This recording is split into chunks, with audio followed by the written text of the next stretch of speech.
Can anybody hear me? Well, thank you very much. It is a pleasure to be here today. And as the introduction already mentioned, the title of my talk is actually articulated as a question. Will learning analytics transform higher education? Before continuing, let me know, as you can see there, you can access all my slides from other presentations in SlideShare, in this URL. And shortly after this talk, I'll make available also these slides that you're going to see here today. So when the organization of this conference asked me to prepare this talk, I thought, well, this should be a very easy talk to prepare, because if the title is Will Learning Analytics Transform Higher Education, I might as well just do one single slide. To the question if learning analytics is going to transform higher education, I thought, yeah, this was the slide that would summarize my talk. Okay? Now, I want to get there. I want to try to convince you of that. But in order to do that, I'm going to talk basically about 4 things. These 4 things are sustaining, in my view, what learning analytics is going to do inside higher education. So first, we're going to talk about a few elements.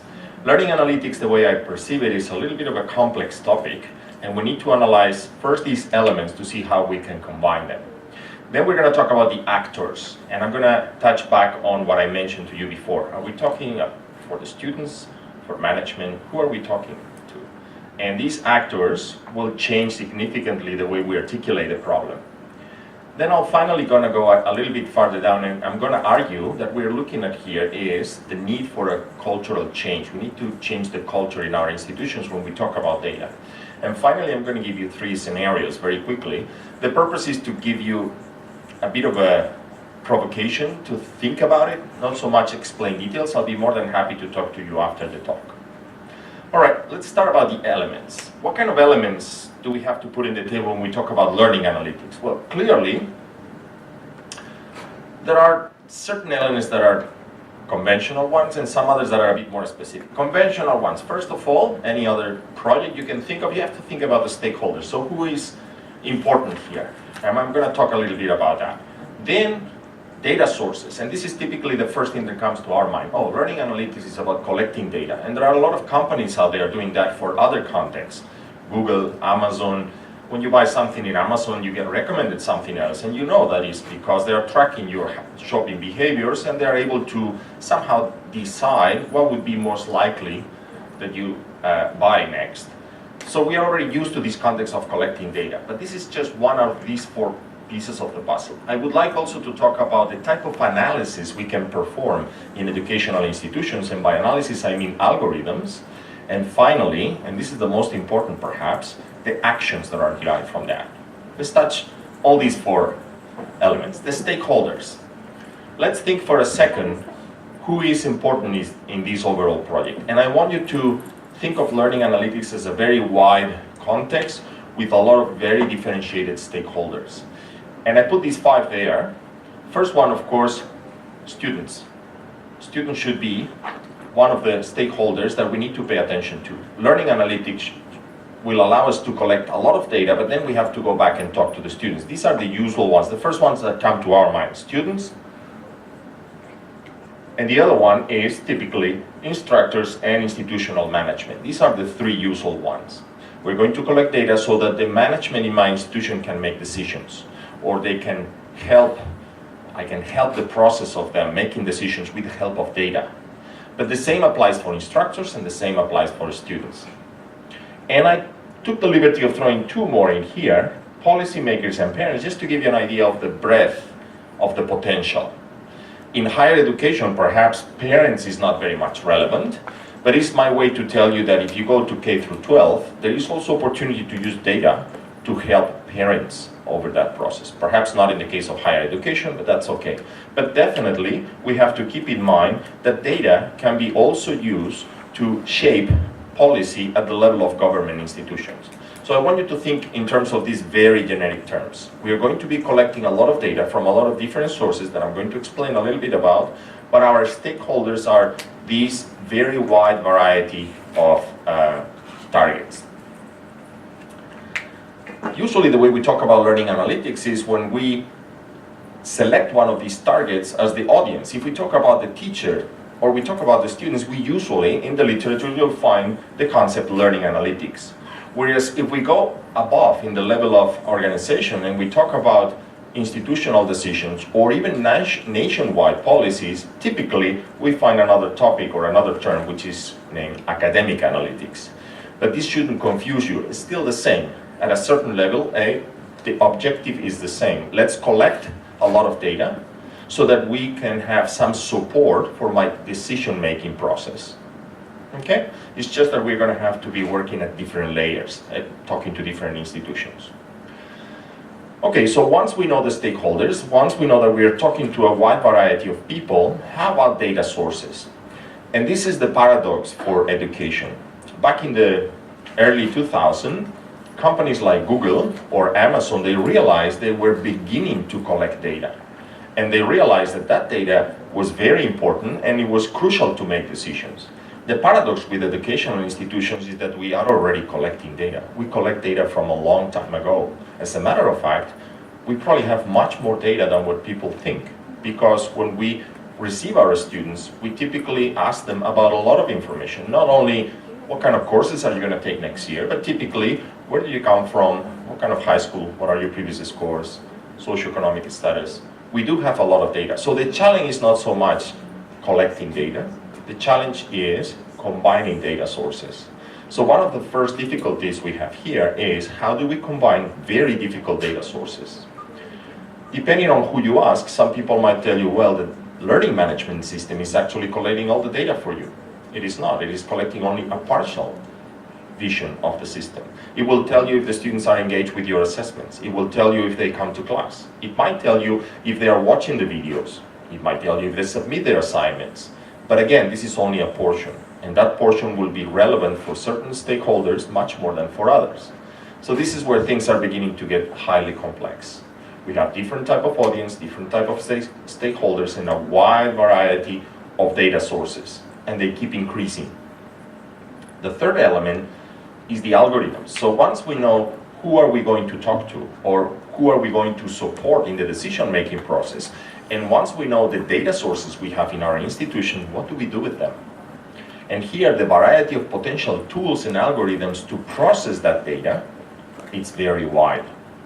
Not only we have to collect data, we have to then analyze it. What kind of analysis algorithms do we have out there? I'm going to mention just a few, just to make sure we know what we're talking about. The simplest one is typically statistical prediction, like linear regression. Maybe I can derive the probability of a student submitting the next assignment if I can extrapolate statistically with a linear relationship the previous submissions. And I can say, yeah, well, this student is very likely to submit the following assignment, or not. This student is more likely to not submit the assignment and get disengaged. Maybe I can predict the number of students that will attend my next lecture, and that way I would be able to make better use of my spaces. Maybe I can predict the number of students that are more likely to drop out of the course. That's a very important point, because if a student drops out of a course, it's probably a student that is disengaged and they may abandon the institution, which is usually attached to an economic impact. And data can allow you to predict these type of things. Then we have some other techniques here that are a bit more complicated, but again, very useful. One of them is clustering and profiling. Clustering and profiling is when you have data about a very large population of individuals, and the algorithm is going to group them for you. It's going to tell you, you might have 10,000 students, but I'm going to give you certain features of the data you just collected, and this is done automatically, that are going to divide them into categories. And then humans can look at these categories and say, oh, wait a minute, I know why this category is here, because they are those students that we make sense out of that data. This stage is actually called sense making, when you take the result of these algorithms and you connect it back to reality. And then finally, like I was saying before, the most important part is, once we know that, what do we do about it? And typically the way we approach learning analytics is that we collect all this data, we look at it, but we tend to forget about what is the next step. We tend to forget about the relevant part, which is the actions. We have to make a decision. We have to act on this data. And again, the wide variety of possible actions makes the problem even more complex. So by now, probably I've given you a lot of dimensions you have to care about. You have to care about the stakeholders. You have to care about the data sources I'm collecting. Then you have to care about the algorithms that I'm going to use to make sense of this data. And finally, a combination of actions that I will be able to derive. And connecting all these elements is extremely challenging.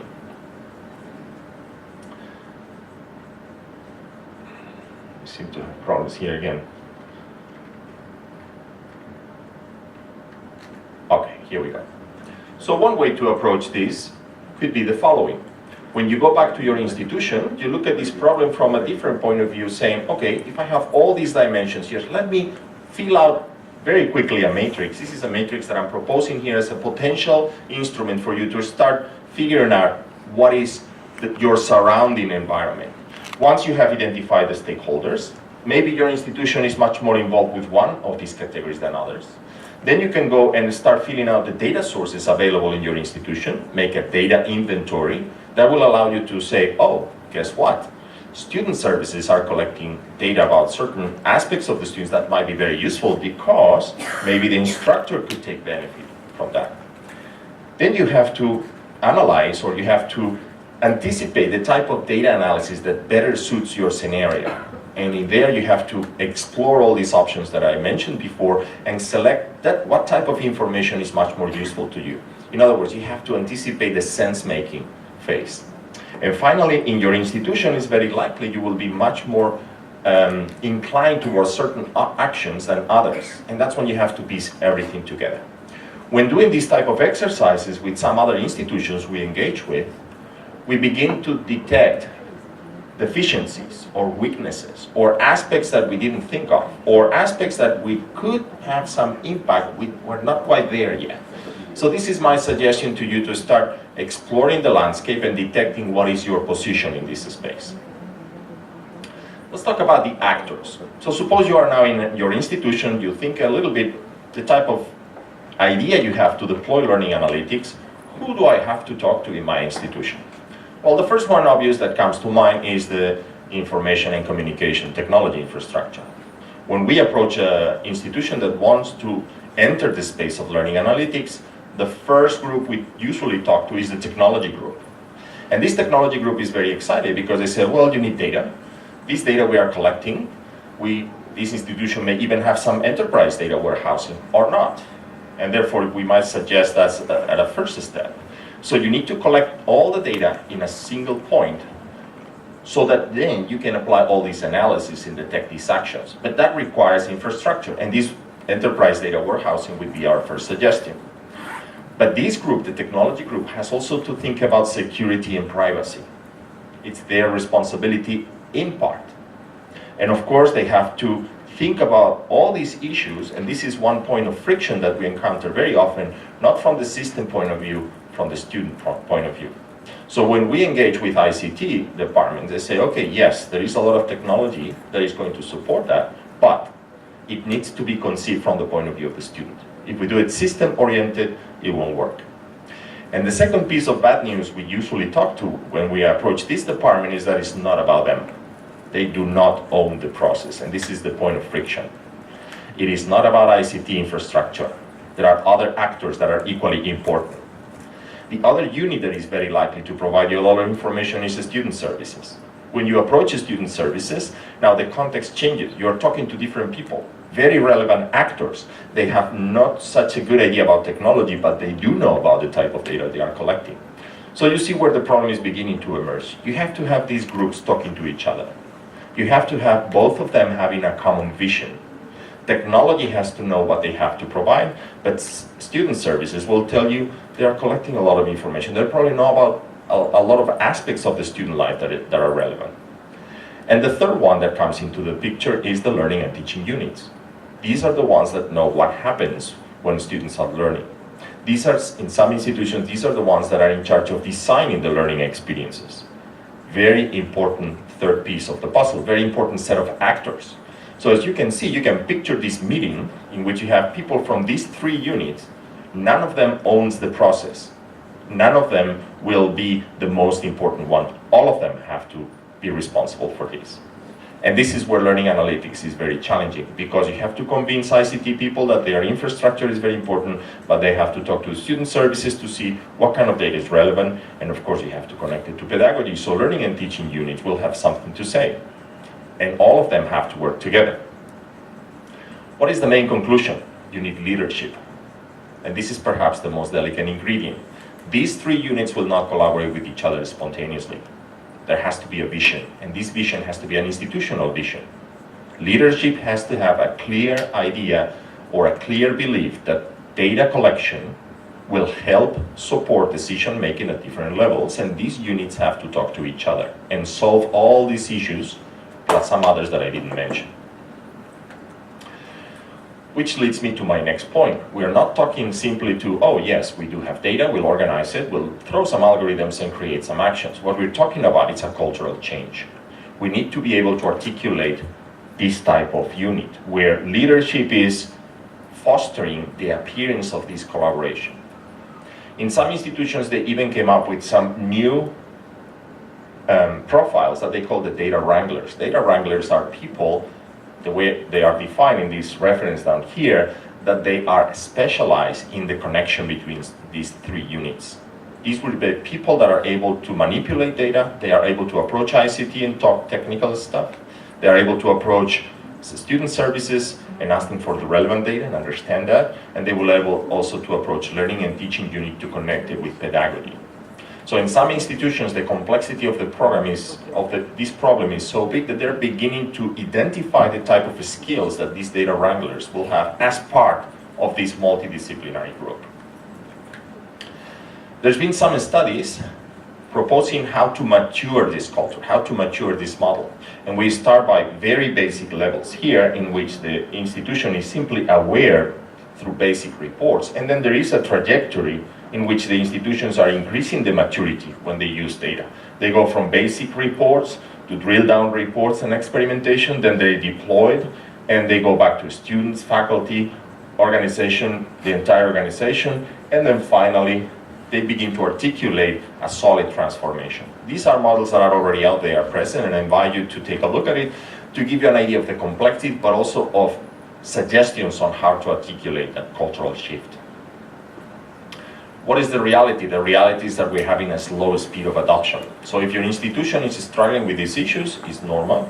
If your institution hasn't considered yet the use of data, it is good news, because the evolution is slow and you're still on time to talk to your leadership and organize a strategy to start embracing this culture. And finally, to conclude, let me give you 3 possible scenarios that will try to convey all these pieces. So again, think about the stakeholders we identified at the beginning, the actors that are talking to each other, and the possible scenario. So my scenario number 1 would be the students. The students are sitting in their spaces, they're in your university, and they receive every Friday afternoon a weekly engagement report. This report is telling them nothing summative, but more qualitative. This is what happened during the week. Monday, Tuesday, you seem to be very engaged with this material. Thursday, nothing happened. Friday, on the other hand, you submitted these 2 assignments. Good. But the students received this report. Very detailed. It is very useful. Many times my students come back to me and say, how am I doing? This type of report would help them a lot. And that report would be derived from data. Not only that, they could also get personalized feedback. We recommend you go back and review these modules. They don't seem ID last week. That could also be done automatically based on the data we are collecting. They could also receive strategic advice for the rest of the semester. Be careful not to push the study of your subjects all the way to the end, because then you're going to be doing cramming, and that is not very good. All these actions could be prompted by data. My second scenario would be for the instructor. The instructor look at the reaction of the students. It collects a lot of data. And what we have here is the possibility of send personalized feedback. Perhaps on Tuesday I will suggest something to my students about a video that I just realized that they are not using that efficiently. So the instructor will also be in charge of firing these actions. And finally, my third scenario would be institutional management. They take a look at the data, they reorganize the degrees, they make adjustments. They talk to certain instructors because certain courses are specifically difficult. They are identified to be very challenging for students. This is something that, again, is prompted by data, and it connects with a set of concrete actions. And to conclude, with this very quick overview I just gave you, I want to conclude with basically 4 points. First, remember, you are addressing a very complex problem with multiple factors. You have to consider stakeholders, your data sources in your institution, the type of analysis that is more relevant to you, and finally, what kind of actions are feasible. Remember also that you are going to be talking to a lot of groups.